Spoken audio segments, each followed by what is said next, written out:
বিশ্ব ক্ৰীড়া সাংবাদিক দিৱস উপলক্ষে দৰং জিলা ক্ৰীড়া সাংবাদিক সন্থাৰ সম্বৰ্ধনা অনুষ্ঠান। বিশ্ব ক্ৰীড়া সাংবাদিক দিৱস উপলক্ষে দৰং জিলা ক্ৰীড়া সাংবাদিক সন্থাৰ উদ্যোগত আজি মঙলদৈ ক্ৰীড়া সন্থাৰ ষ্টেডিয়ামত এক গাম্ভীৰ্যপূৰ্ণ অনুষ্ঠান অনুষ্ঠিত হয়।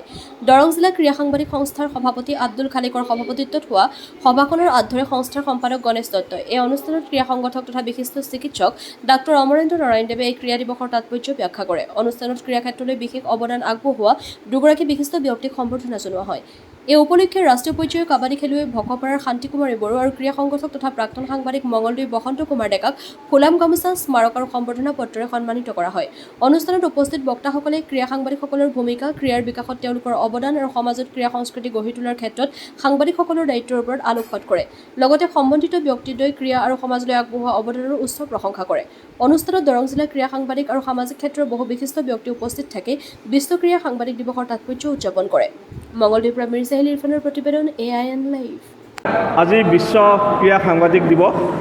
আজি বিশ্বৰ বিভিন্ন প্ৰান্তৰ লগতে আজি আমি দৰং জিলা ক্ৰীড়া সাংবাদিক সন্থায়ো মঙলদৈত এই বিশ্ব ক্ৰীড়া সাংবাদিক দিৱস উদযাপন কৰিলোঁ আৰু এই বিশ্ব সাংবাদিক ক্ৰীড়া দিৱসৰ সৈতে ৰজিতা খুৱাই আমি দৰং জিলাৰ দুগৰাকী বিশিষ্ট ব্যক্তিক আমি সম্বৰ্ধনা জনাইছোঁ। এগৰাকী হৈছে প্ৰবীণ খেলুৱৈ তথা বিশিষ্ট ক্ৰীড়া সংগঠক, লগতে এগৰাকী প্ৰাক্তন সাংবাদিক বসন্ত কুমাৰ ডেকা, ভাৰতীয় ষ্টেট বেংকৰ এগৰাকী বিষয়া হিচাপে তেওঁ অৱসৰ গ্ৰহণ কৰিছে।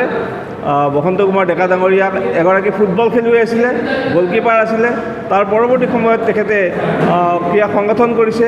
মঙলদৈ ক্ৰীড়া সন্থাৰ তেখেত বৰ্তমানো উপসভাপতি, 10 বছৰৰ তেওঁ সম্পাদক আছিলে। তাৰোপৰি আন এগৰাকী আমি প্ৰতিশ্ৰুতি সম্পন্ন কাবাডী খেলুৱৈ, 4বাৰকৈ ৰাষ্ট্ৰীয় পৰ্যায়ত খেলি অসম দলক প্ৰতিনিধিত্ব কৰি সুনাম অৰ্জন কৰা দৰং জিলাৰ ভকতপাৰাৰ শান্তি কুমাৰী বড়ো ডাঙৰীয়ানীকো আমি আজি আপাহতে এই বিশ্ব ক্ৰীড়া সাংবাদিক দিৱসত সম্ভাষণ জনাইছোঁ, সম্বৰ্ধনা জ্ঞাপন কৰিছোঁ।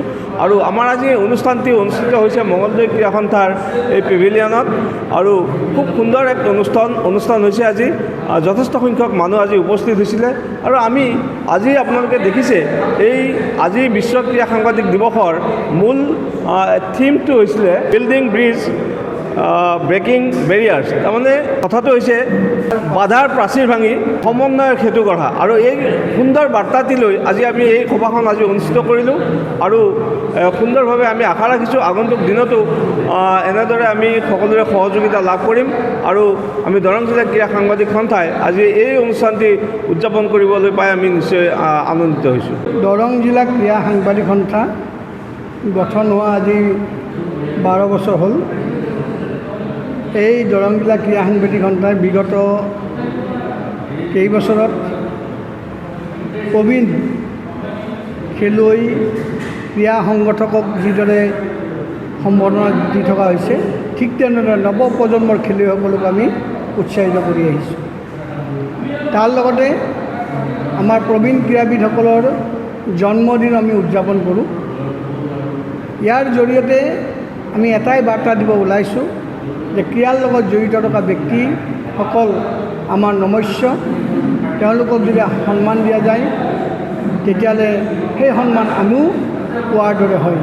গতিকে আজি দৰং জিলা ক্ৰীড়া সাংবাদিক সন্থাই মাত্ৰ 1.5 ঘণ্টীয়া কাৰ্যসূচী, আৰু দৰং জিলা ক্ৰীড়া সাংবাদিকে এটা কথা প্ৰথমৰ পৰাই মানি আহিছে যে নিৰ্ধাৰিত সময়ত আমি কাৰ্যসূচী আৰম্ভ কৰোঁ আৰু এটা নিৰ্ধাৰিত সময় আগতেই বান্ধি লওঁ, সেইমতে আমি শেষ কৰোঁ।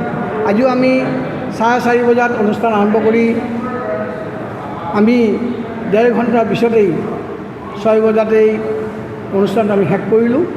গতিকে নভবাকৈ আজি প্ৰায় 120 জন ব্যক্তি ইয়াতে উপস্থিত হ'ল। তেওঁলোকক ধন্যবাদ জনাইছোঁ, কাৰণ ক্ৰীড়া অবিহনে কিন্তু আমাৰ দেশখন আগবাঢ়িব নোৱাৰে। ক্ৰীড়াই সমন্বয় সৃষ্টি কৰে, শান্তিৰ বাৰ্তা বিলায়। কিন্তু বৰ্তমান আমি অভিভাৱকসকল যেন আমাৰ ল'ৰা ছোৱালীক খেলৰ প্ৰতি আত্মনিয়োগ কৰাত আমি নিজেই আমি বাধা দি আহিছোঁ। অকল টিউশ্যন, মোবাইল এইবিলাকত আবদ্ধ কৰি ৰাখিছোঁ। এইটো কিন্তু শুভ লক্ষণ নহয়, কাৰণ খেলৰ জৰিয়তে কিন্তু আজিকালি খেল এবিধ ধেমালি হৈ থকা নাই। খেল বৰ্তমান এক বৃত্তিৰ ওপৰত প্ৰতিপন্ন হৈছে। গতিকে মই আশা কৰিম ক্ৰীড়া সাংবাদিক হিচাপে আমাৰ অভিভাৱকসকলে অন্ততঃ ল'ৰা ছোৱালীক খেলপথাৰত লৈ আহক, তেওঁৰ যিটো ইচ্ছা, যিটো ইভেণ্ট খেলিব ইচ্ছা সেইটো খেল খেলক, যাতে আমাৰ দেশখন আগুৱাই যাওক। ধন্যবাদ। যিকোনো খবৰ আৰু বিজ্ঞাপনৰ বাবে যোগাযোগ কৰক 7896121996।